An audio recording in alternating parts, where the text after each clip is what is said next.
Nagbigay ng matinding babala si Dirk Nowitzki sa buong liga matapos humanga sa naging pag-angat ng Los Angeles Lakers sa mga nakaraang linggo. Sa kasalukuyan, hawak ng Lakers ang impresibong 13 sa dalawang record sa kanilang huling 15 laro, dahilan para mapalapit sila sa mataas na pwesto sa Western Conference standings. Ayon kay Nowitzki, malaking dahilan ng kanilang tagumpay ang solidong performance ng kanilang Big Three na sina Luka Doncic, Austin Reeves at LeBron James. Lalo niyang pinuri si Doncic na halos umabot sa 40 puntos kada laro sa mga nakaraang laban at nagiging halos imposible bantayan kapag gumagana ang kanyang signature step back. Napansin din ni Nowitzki ang adjustment ni James na mas pinipiling umatras at hayaan ang mas batang backcourt na manguna sa opensa.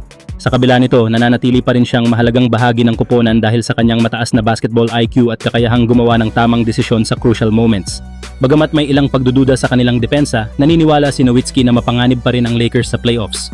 Sa tatlong superstar na kayang mag-takeover sa dulo ng laro, mahirap silang talunin lalo na sa dikitang laban. Sa kasalukuyang forma at chemistry ng koponan, malinaw na ang Lakers ay isa sa mga pinakadelikadong team na haharapin sa darating na postseason.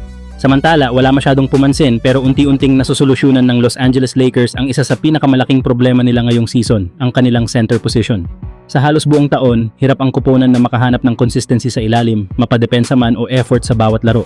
Pero nitong mga nakaraang linggo, tahimik na nag-step up si Jackson Hayes at nagbigay ng bagong buhay sa kanilang frontcourt. Hindi man siya agad nabigyan ng malaking minuto sa simula ng season, kapansin-pansin ngayon ang pag-angat ng kanyang laro. Mas agresibo siya sa depensa, mas involved sa opensa at mas kumpiyansa sa bawat galaw sa loob ng court. Kahit hindi gaanong kapansin-pansin sa stats tulad ng 8 puntos, 4 na rebounds at 1 block, ramdam ang kanyang presensya sa bawat laban. Lalong tumibay ang kanyang kaso matapos ang sunod-sunod na solid performances. 11 puntos at 4 na blocks kontra Detroit, sinundan ng dominanteng 21 puntos at 10 rebounds laban sa Indiana at isa pang 10 puntos at 5 blocks na laro. Kasabay nito, nagpakita rin ng pagbabago si DeAndre Ayton na mas tinatanggap na ngayon ang kanyang papel sa koponan. Mas nakatuon siya sa effort, depensa at paggawa ng tamang desisyon kaysa pilitin ang sariling opensa.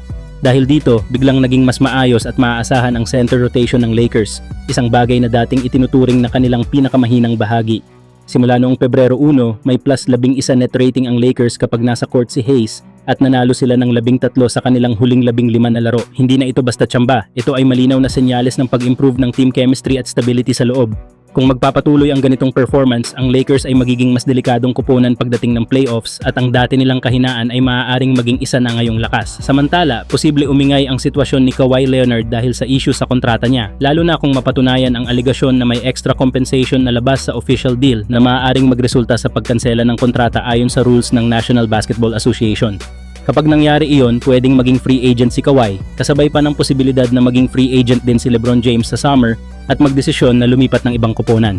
Dito papasok ang napaka-exciting na senaryo. Ang Los Angeles Lakers ay may malaking pagkakataon na kunin si Kawhi bilang kapalit ni LeBron. Sa ipinapakita ngayon ni Kawhi, kaya niyang buhatin ang Los Angeles Clippers kahit wala si James Harden, patunay na elite pa rin siya sa offense at defense, isang tunay na two-way superstar. Isipin mo kung makakasama niya si Luka Doncic, grabe ang magiging kombinasyon ng scoring, playmaking at lockdown defense. Kung mangyari ito, posibleng mabuo ang bagong super team sa LA. Isang tahimik pero deadly na si Kawhi kasama ang isang generational talent na si Luka Doncic. Ito yung klase ng tandem na kayang magbago ng takbo ng buong liga.